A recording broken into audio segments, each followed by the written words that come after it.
네, 안녕하세요. 상무론 9주차 강의 시작하도록 하겠습니다. 우리가 중간고사 이전에는 뭐 무역 계약이나 무역 조건, 그리고 인커텀스, 계약과 무역 상관습을 중심적으로 배웠다면, 이제 중간고사 이후부터는 무역의 각 강론들을 공부하도록 하겠습니다. 이 강론들이란 게 여러분들이 우리 무역물류 전공의 전공 교과목으로 개별 과목으로 다 개설되어 있는 과목들이에요. 무역 결제론이 있을 거고요. 뭐 그리고 물류와 관련된 운송론, 국제물류론 수업도 있을 거고요. 그리고 해상보험론 수업도 있고, 그리고 상사중재 사례 수업도 있고, 뭐 상무론에서 다루지 않지만 뭐 관세 통관이나 이런 수업도 마찬가지로 이 무역 실무 수출입을 이행하고 진행하는 데 있어서의 어떤 개별적인 업무를 다루는 그런 과목들이 존재합니다. 우리가 상무론에서 배워야 되는 부분은 그러한 여러 개별 과목에서 배울 수 있는 강론들을 조금씩 내용을 정리해가면서 약간 전반적인 학습을 하는데 포커스가 맞춰져 있다라고 생각을 하면 될 것 같아요. 그래서 그런 개별 강론들을 듣기 전에 이 수업을 듣는 게 좋고, 뭐 필수는 아니지만 그렇게 하는 게 좋고, 여기서 우리가 정리한 개념을 바탕으로 여러분들이 결제론이든 물류론이든 보험론이든 그런 수업을 통해서 그 내용과 여러분들의 어떤 이해나 이런 부분을 확장하는 그런 방식이 좋을 것이라 생각이 듭니다. 자, 그래서 이제 먼저 나가게 될 부분은 결제 파트입니다. 그래서 결제에 대해서 살펴볼 텐데, 최근에 무역 결제 방식은 크게 변화하고 있습니다. 예전에는 그 예전이라 하면 90년대를 말해요. 여러분들이 뭐 태어나거나 태어나기 이전 시대의 이야기인데, 그 당시에는 주로 신용장 거래 방식이 사용이 되었어요. 신용장에 대해서는 아마 다음 시간 정도에 학습을 하게 될 텐데, 이런 신용장 방식을 사용한 것이, 그것은 국제 거래가 가지고 있는 어떤 격지성, 서로 떨어져 있다 보니까 아무래도 직접 대금을 직접 주는 것이 어렵고, 그리고 뭐 여러 가지 어떤 통신 수단이 원만하게 발달되어 있지 않았기 때문에 이런 신용장 방식을 많이 사용했고, 2000년대에 넘어와서는 은행에 어떤 직접 송금하는 형태의 결제 방식이 많이 선호됩니다. 이제는 글로벌화가 되기도 했고, 통신 수단도 많이 좋아졌고, 뭐 인터넷이나 뭐 이런 통신 수단, 뭐 국제 전화 이런 것들이 원만히 사용되어지다 보니까, 그리고 그러한 어떤 통신의 발달로 인해서 상대방 국가에 있는 기업이나 파트너하고의 연락이 자유로워졌고, 뭐 어떤 신뢰성이나 이런 부분도 증가되었겠죠. 그래서 신용장이 가지고 있는 뭐 몇 가지 문제점들 때문에 신용장을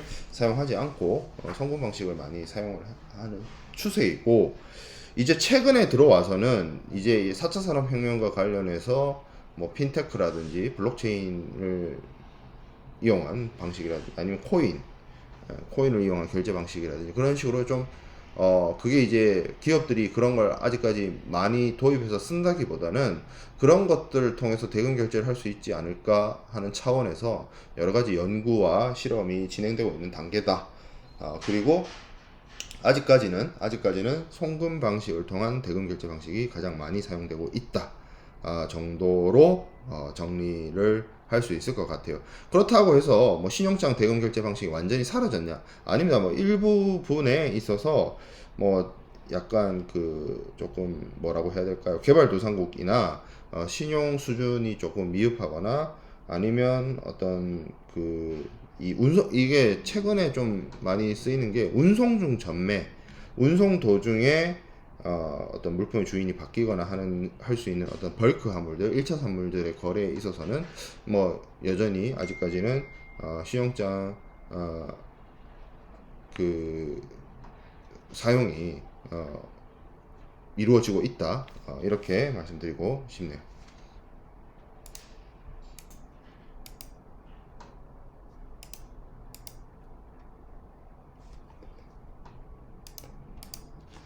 자, 그리고 우리가 지난 뭐 중간고사 이전의 범위들을 공부하면서 핵심적이었던 어떤 키워드들을 좀 다루면서 넘어갔던 부분이 있어요. 그것이 이제 하한 어음 치결 제도, 하한 결제 제도, 한어음 결제 제도, 뭐 이런 방식으로 사용이 됐는데, 사실은 그 신용장 혹은 우리가 공부하게 될 추심 이런 것들이 뭐 말은 신용장 방식이다, 말은 추심 방식이다 이야기를 하는데, 핵심은 한어음을 통한 결제 방식이에요. 그 공통점이 있습니다. 그러니까 신용장이 됐든 추심이 됐든. 그러면 그 한어음을 통해서 결제를 한다는 게 무슨 이야기냐? 어음이에요. 어음. 이것도 한어음이라고 할 때 그 어음입니다. 어음이라는 말을 여러분들이 뭐 뉴스나 뭐 방송에서 많이 들어보거나 접해봤을 경우가 있을 텐데, 여러분들이 들어본 그러한 어음은 대체적으로 약속어음을 의미합니다.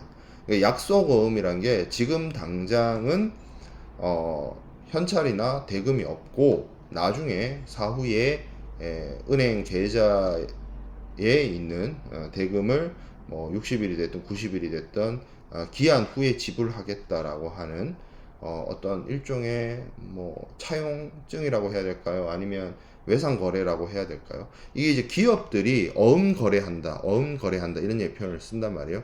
당장 물건을 구매할 때 그 물품을 대금을 지급할 돈이 현찰이 없어서 물품을 일단은 장부 거래, 어음 거래를 한 다음에 물건을 제조 생산을 해서 판매를 해서 판매된 수익으로 이제 그걸 나중에 사후에 결제하는 뭐 그런 메커니즘입니다.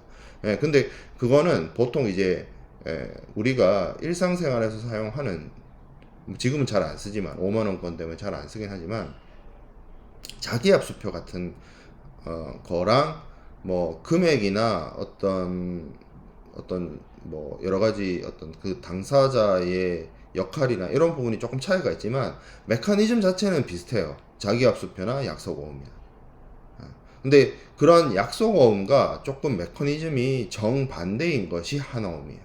한어음을 영어로 얘기를 하면 드래프트라고 하기도 하고, 제일 많이 쓰는 표현은 드래프트라고 하기도 하고, bill of exchange라고 합니다. exchange가 교환하다 하죠 라는 의미죠, 영어 단어가. 그래서 이 교환하다 할 때의 한자와 어음이라는 말이 붙어서 사용되어지는 것이고요. 한어음에, 그래서 이 한어음, Bill of Exchange의 어떤 정의를 내려보면, 어음 발행인이 지급인인 제3자로 하여금 증권상에 기재된 일정한 금액을 증권에 기재된 수취인 또는 그 지시인 또는 소지인에게 지급일에 일정 장소에게 지급할 것을 무조건적으로 위탁, 오더하는 유가증권, 요식 유가증권이며 유통증권이다. 유통시킬 수 있다는 말은 다른 사람한테 이거 넘길 수도 있다는 거예요. 자, 그러면 어흠 발행인이라는 사람이 어떤 사람일까요? 돈 받는 사람이냐, 돈 주는 사람이냐? 돈 받는 사람입니다.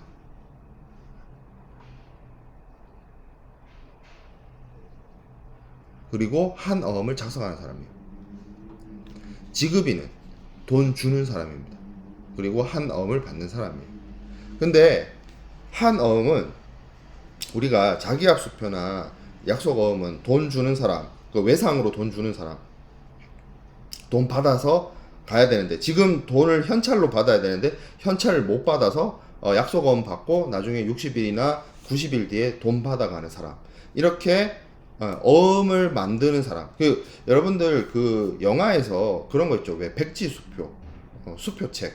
서양에서는 그런, 서구권에서는 그런 걸 많이 쓴단 말이에요. 백지수표, 뭐 이렇게 그 빈 종이에다가, 뭐 완전히 빈 종이는 아니지, 무슨 은행이고 뭐 누가 지급하는 거고 뭐 거기에 대해서 누가 보증하고 뭐 이런 은행에 대한 어떤 백지, 이 수표 책이 있고, 거기다가 금액을 기입을 해서 사인을 해가지고 주면 그 사인 받은 그 어음을 들고 은행을 찾아가면 그 수표책에서 사인을 한 사람의 계좌에서 그 사람이 돈을 찾아갈 수 있는 그런 백지수표, 어음.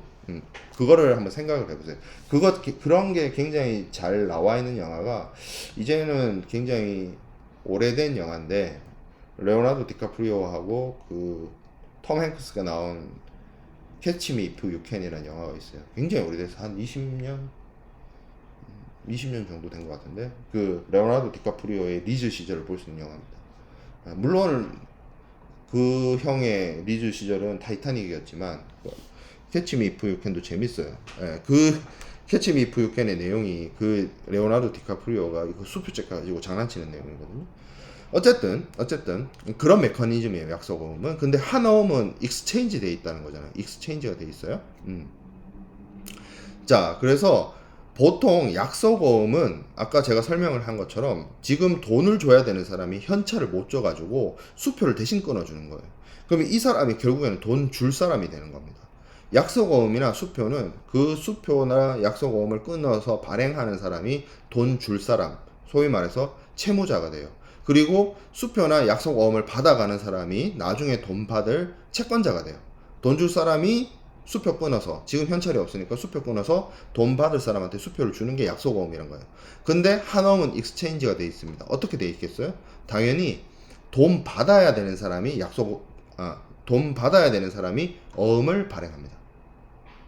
돈 줄 사람이, 즉 다시 말해서 채무자가 채권자한테 수표를 발행해 주거나 어음을 발행해 주는 것이 아니라, 한 어음은 채권자, 즉 다시 말하면 돈 받을 사람이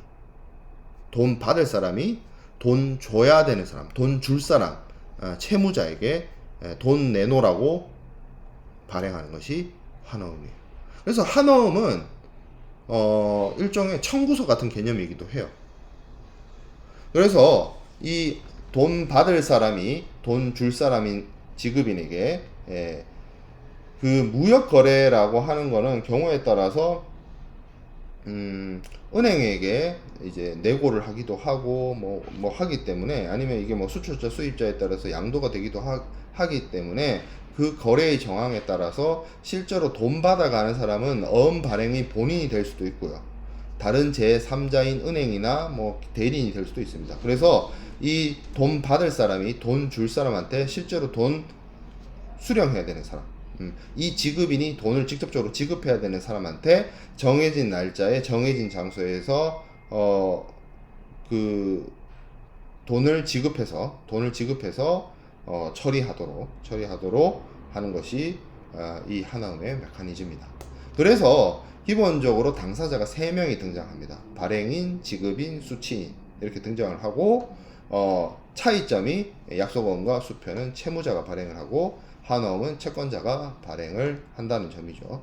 이게 지금 여러분들이 이렇게 말로 설명을 들으면 조금 이해가 안 가져질 수도 있어요. 그래서 그림을 하나 가져와 봤습니다. 요 왼쪽에 있는 그림은 신용장이고요, 오른쪽에 있는 그림은 추심 거래 방식입니다. 그래서 마찬가지로 무역 거래에서 둘 다 사용되고 있는 대금 결제 방식이죠. 그리고 매도인이 이 한 어음의 발행인이 됩니다.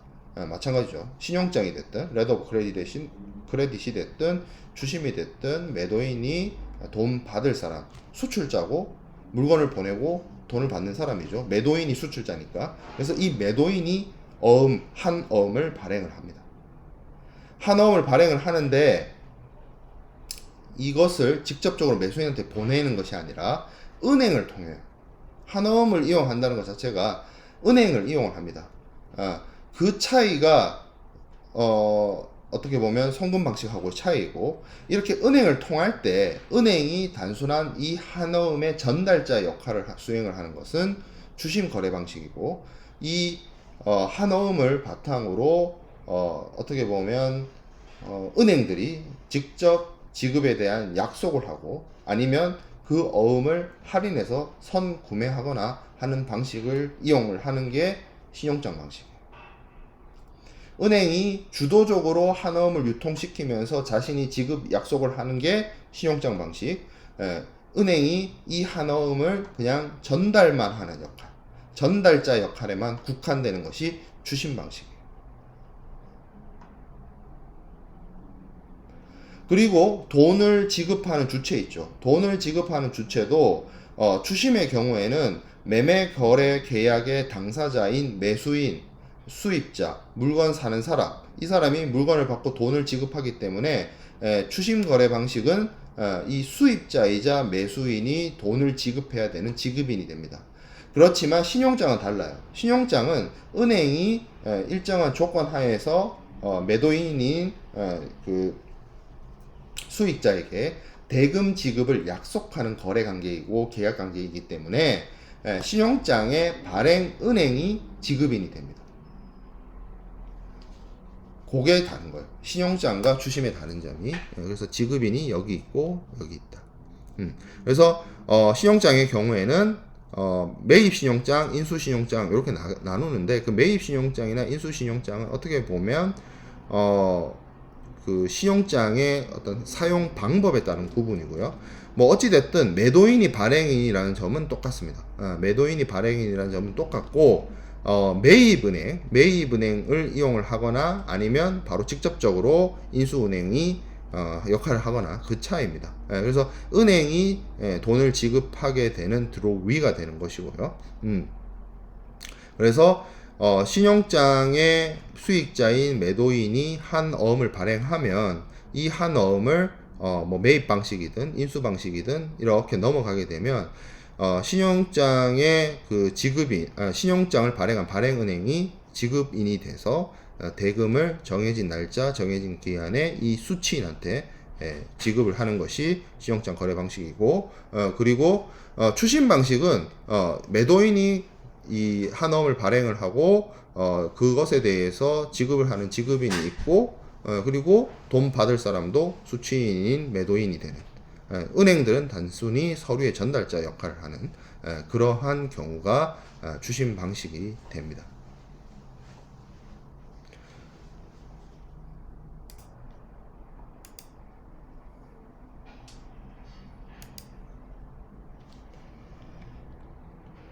자, 그래서 한어음이 가지고 있는 특징 중에 또 하나가 이 약속어음하고 자기압수표 같은 경우에는 돈 주는 사람, 돈 받는 사람에는 당사자가 있는데, 한어음은 한어음을 발행하는 사람, 그리고 돈을 주는 사람, 그리고 돈을 받는 사람, 이렇게 당사자가 3명이 등장합니다.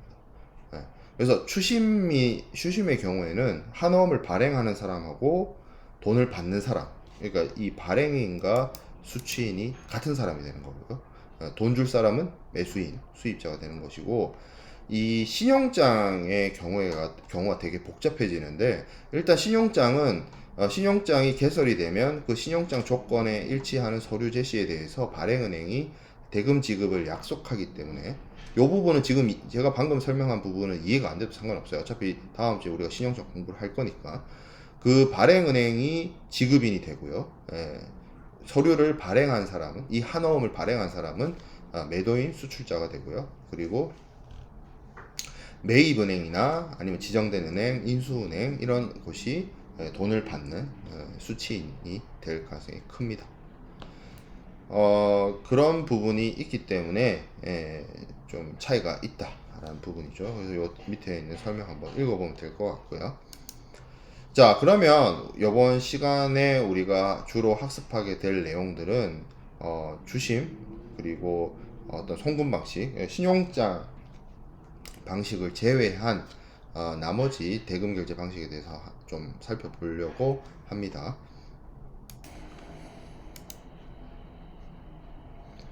추심은 그 무역계약서에 따라서 수출상이 발행한, 수출자가 매도인이자 발행인이 되는 거죠. 발행한 한 어음으로 수입상의 거래은행을 통해서 무역대금을 회수하는 그러한 결제 방식이 되겠습니다. 이 추심 방식의 특징이라고 할 수 있는 부분은 신용장이 수반되지 않는 무신용장 방식이라는 것이고요. 신용장이 수반되지 않는다라는 말이 어떻게 보면 은행에 지급하격이 없다는 그런 말과 일치합니다. 그리고 매매 계약에 의존해서 수출상이 발행한 한어음을 통해서 이 한어음을 이용을 해서 대금 결제를 진행을 하는 그런 방식이 되는 것이죠.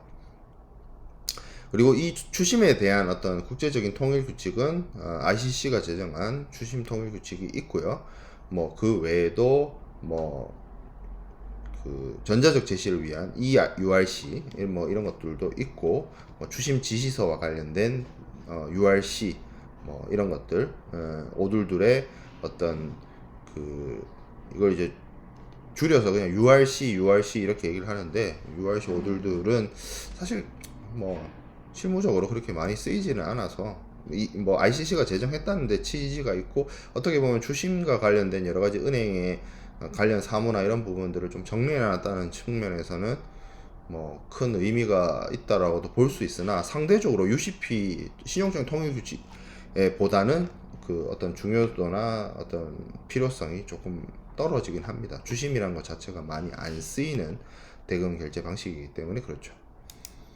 자, 그래서 URC 2조의 주심에 대해서 규정하고 있는 바를 조금 살펴보면, 은행이 접수된 지시에 따라서 그 지급 또는 인수를 받거나, 아니면 지급인도 또는 지급인도 혹은 인수인도 서류를 인도하거나, 기타 조건으로 서류를 인도하는 목적 등으로 금융서류나 상업서류를 인도하는, 그래서 서류의 어떤 전달자 역할을 수행하는 은행이, 그러한 것이 주심이다, 이렇게 얘기를 하고 있습니다.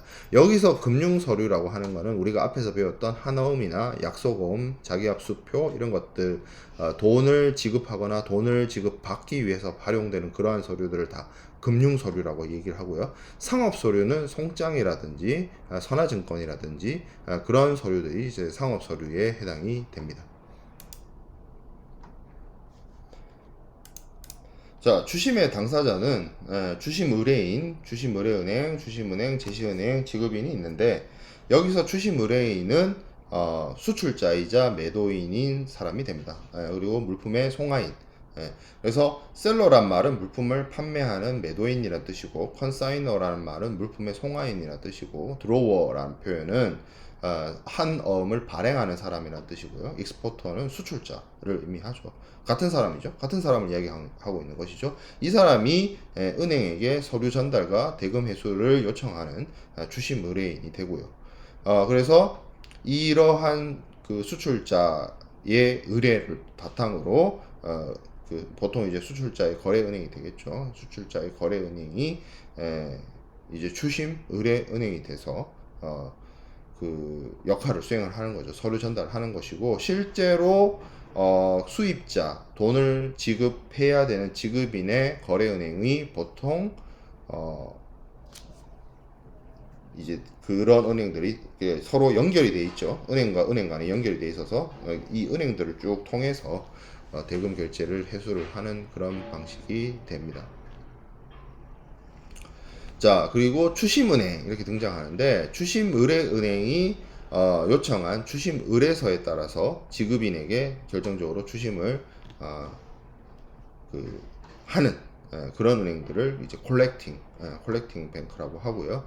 뭐 그 외에도 서류를 제시하는 제시은행이 있을 수 있고요. 그리고 돈을 지급하는 지급인, 이 사람이 수입자죠. 그 바이어는 매도인이란 뜻이고, 매수인이란 뜻이고, 임포터 수입자, 그리고 컨사인이 수화인, 물품을 받는 수화인이란 뜻입니다. 컨사인이라는 표현이. 자, 여기서 그 조금 헷갈릴 수 있는 부분이 이런 게 있어요. 그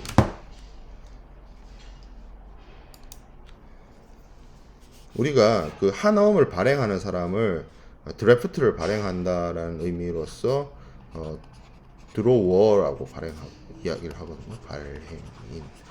요 표현에 어떤 컨사이너, 컨사이니처럼 피동형이라고 해야 될까요? 그게 절차가 틀렸네요.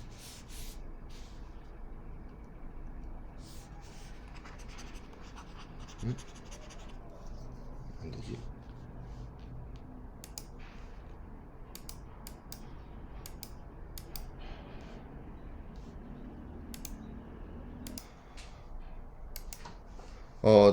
한어음을 발행하는 사람, 그리고 한어음을 받는 사람이라는 뜻입니다. 그리고 이 사람이 결국에는 대금 지급을 하는 사람이죠. 돈 지급하는 사람, 그리고 돈 받는 사람. 그래서 이렇게 사용이 되는데, 이 한어음이 등장인물이 3명이 있다라고 하잖아요. 그래서 첫 번째 등장인물이 수출자인 한어음 발행인이라고 이야기를 하는 거고요. 두 번째 사람은 이거를 수행을 합니다. 어음을 받고 대금을 지급하는 사람입니다. 그리고 세 번째 사람은 돈 받는 사람이죠. 그래서 발행인을 영어로 표현하면 drawer라고 얘기를 하고, 수취인은 pay라고 하는데, 이 한어음을 받고 돈을 지급하는 사람은 이 표현을 안 쓰고 이 표현을 써요. 근데 국어 표현은 지급인을 씁니다. 그런 차이가 있어요. 그래서 등장인물이 3명인데 한어음을 받고 대금 지급을 하는 사람이 역할이 두 가지가 있다. 한어음을 받아서 돈을 주는. 그래서 이 역할을 수행하는 사람이 매수인, 수입자, 수화인, 하물의 수화인이 된다라는 점입니다. 자, 그럼 추심의 종류에 대해서 살펴보도록 하겠습니다. 추심은 크게 나눠 봤을 때 DP 방식이 있고 DA 방식이 있습니다. DP 방식은 물품을 이제 선적하고 이런 절차를 거친 후에 선적 서류가 나오죠. 선화증권과 같은 서류와 한어음이 나오면 일람 출급, 그러니까 즉 뭐냐면 일시불로 결제해야 되는 어음을 발행을 해서 매도인의 거래은행을 통해서 매수인 국가에 소재한 은행 앞으로 어음 대금을 추심하고, 이것을 매수인이 대금 결제하면 그 어음과 함께 달려온 선적서류, 선화증권을 활용할 수 있는 그런 방식입니다. 근데 여기서 매수인이 결제를 할 때 어음 제시가 이루어지고 그 어음에 대해서 결제를 할 때 일람불, 돈에 대해서 일시불로 지불해야 되는 경우를 지급도 조건이라고 합니다. 이것을 하게 되면, 이런 방식으로 대금 결제, 추심을 이용을 하게 되면 매도인의 입장에 대해서는 뭐 추심 과정을 거치고 뭐 선적 서류 준비하고 물품 선적하고 그런 어려움이 있지만, 결국 어떻게 보면 매수인이 일시불로 대금 지급을 하기 때문에 뭐 하나의 안전장치는 갖춰, 추심이라는 안전장치와 함께 대금을 빨리 회수할 수 있는 부분이 있고요. 그리고 매수인의 입장에서도 이것이 선적 서류가 갖춰진 상태로 나한테, 물품의 선적이 완전히 끝난 다음에 나한테 돈을 회수하기 위해서 선적 서류가 오기 때문에 물품 선적이 안 돼 있다든지 뭐 잘못된 물품이 선적됐다든지 하는 그러한 상업적 위험으로부터 벗어날 수 있는 안전장치가 됩니다. 근데 이 DP 방식은 크게 나눠 봤을 때 또 DP 앳사이트와 DP 유산스로 나눠서 생각해 볼 수 있어요. 제가 아까 설명드린 그러한 방식은 DP 앳사이트의 방식이에요. DP 유산스는 뭐냐면, 이 유산스가 기한부, 어떤 유예 기간을 둔다라는 뜻이거든요. 지금 아까 제가 설명할 때 그런 얘기를 했잖아요. 수출자가 선적 서류를 준비를 해서 한어음과 함께 은행을 통해서 서류를 전달하면서 돈을 회수하기 위한 절차를 밟는다고 했는데, 이 은행이 그 서류를, 이 한어음과 선적 서류를 즉각적으로 전달해가지고 매수인한테 제시해가지고 돈을 회수를 하면 그건 DPS 사이트가 되고, 이 서류를 제시해가지고 어음을 제시해서 돈을 회수하는 그것 자체, 그 행위들, 은행이 이런 업무를 처리하는 과정이 뭔가 기한이 설정돼 있을 수 있어요. 뭐 30일 뒤에 하라든지. 그런 경우는 실질적으로 매수인의 입장에서는 어음이 제시되면 일시불로 돈을 지급하는 측면에서는 같으나, 어음 제시 자체가 바로 되는 게 아니라 뭐 한 30일이라든지 경과 시간을 주는 거죠. 그런 차이점이 있기 때문에 요거를 조금 나눠서 DP 사이트와 DP 유산수로 나눠서 구분해서 이야기하기도 합니다. 자, 그래서 DP 사이트는 다시 설명을 하면 수출상이 선적서류와 수입상을 지급인으로 하는 일람 출급 한어음, 일시불로 결제를 해야 되는 한어음이라는 뜻이에요. 이걸 통해서 주심 의뢰하면 주심 의뢰은행은 한어음과 선적서류를 수입상의 거래은행에게 보내고, 은행이 두 개 있는 거죠. 수출상의 거래은행, 수입상의 거래은행이 있는데, 수출상의 거래은행은 수출상으로부터 주심 의뢰를 받는 거고, 수입상의 거래은행은 이렇게 전달된 서류를 받아서 자신의 거래 상대방인 수입자에게 서류 제시하고 어음 결제를 유도하는 그런 방식인 거죠. 그때 주심은행은 수입상으로부터 대금 지급을 받고 서류 넘겨주고 이렇게 결제하는 그런 방식입니다. 그래서 이거를 DP Asite 이렇게 얘기를 하는 것이고요. DP 유산스는 이거를 선적 서류가 왔을 때 그 수입상의 거래은행이 바로 제시를 해가지고 돈을 땡기는 것이 아니라 어음상의 만기일이 경과하고 서류를 인도하고 대금을 받는 방식이 됩니다.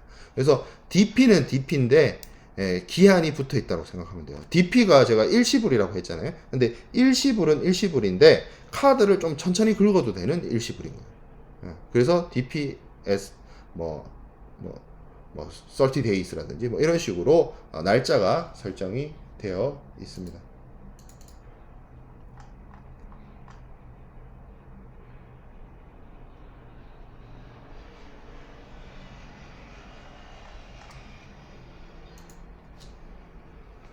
자, 그래서 이 DP 유산스는 엄밀한 의미에서의 DP라고 하기는 조금 어렵고, 이것을 서류를 처리하는 은행의 업무 간행상 발생한 어떤 것이라서요.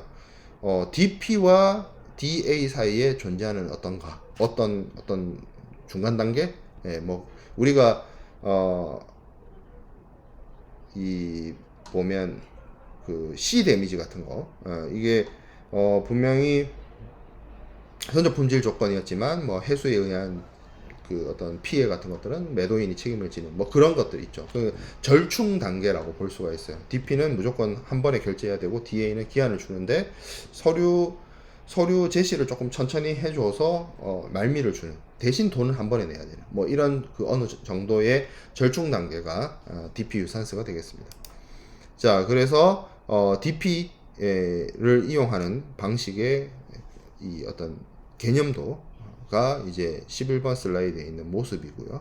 그래서 매도인이나 어음 발행인이 물품 선적을 하고 선화증권을 발행을 받아서 주식 의뢰를 할 때 이 선적 서류가 선화증권이 되겠죠. 그리고 여기 있는 하한 어음이 제가 앞에서 설명한 한 어음이 될 겁니다.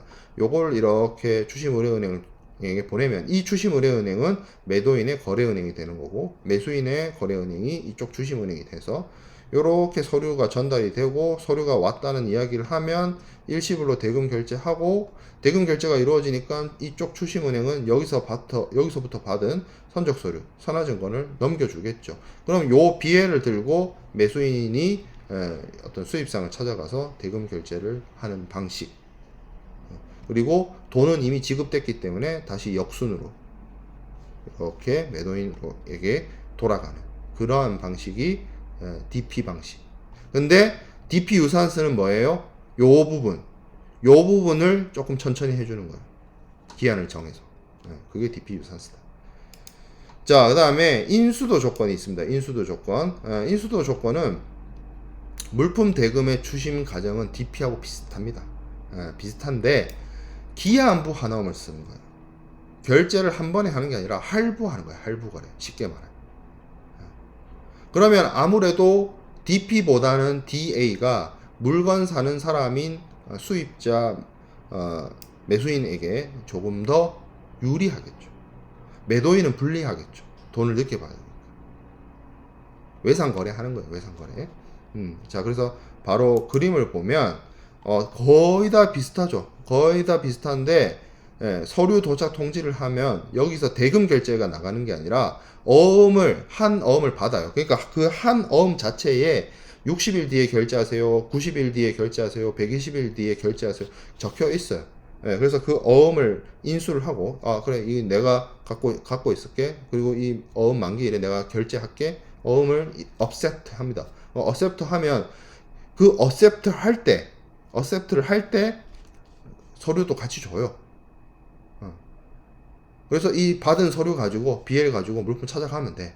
그리고 만들고 팔고 하겠죠. 영업 활동을 하겠죠. 그래서 대금이 회수가 되겠죠. 그래서 매수인이 이거를 벌어들인 돈을 바탕으로 만기일이 도래했을 때 석 달 뒤가 됐든 넉 달 뒤가 됐든 만기일에 대금 지급하면 됩니다. 물론 더 빨리 할 수도 있어요.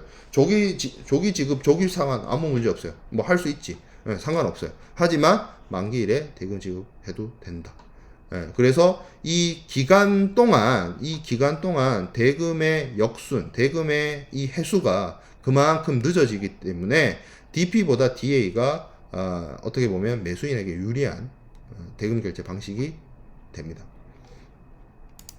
그래서 이것을 좀 비교를 해 보면 DP의 경우에는 어음의 인수 지급이 동시에 이루어져서 대금 결제까지 싹 이루어지고 선적 서류가 매수인 손으로 넘어가는 거고, DA의 경우에는 기한부 어음이 사용돼서 어음을 인수하고 일단 그때 서류도 같이 넘어가고 물품을 수령을 해가지고 그걸 바탕으로 영업 활동을 해서 기한이 도래했을 때 이 매수인이 결제를 하면 되는.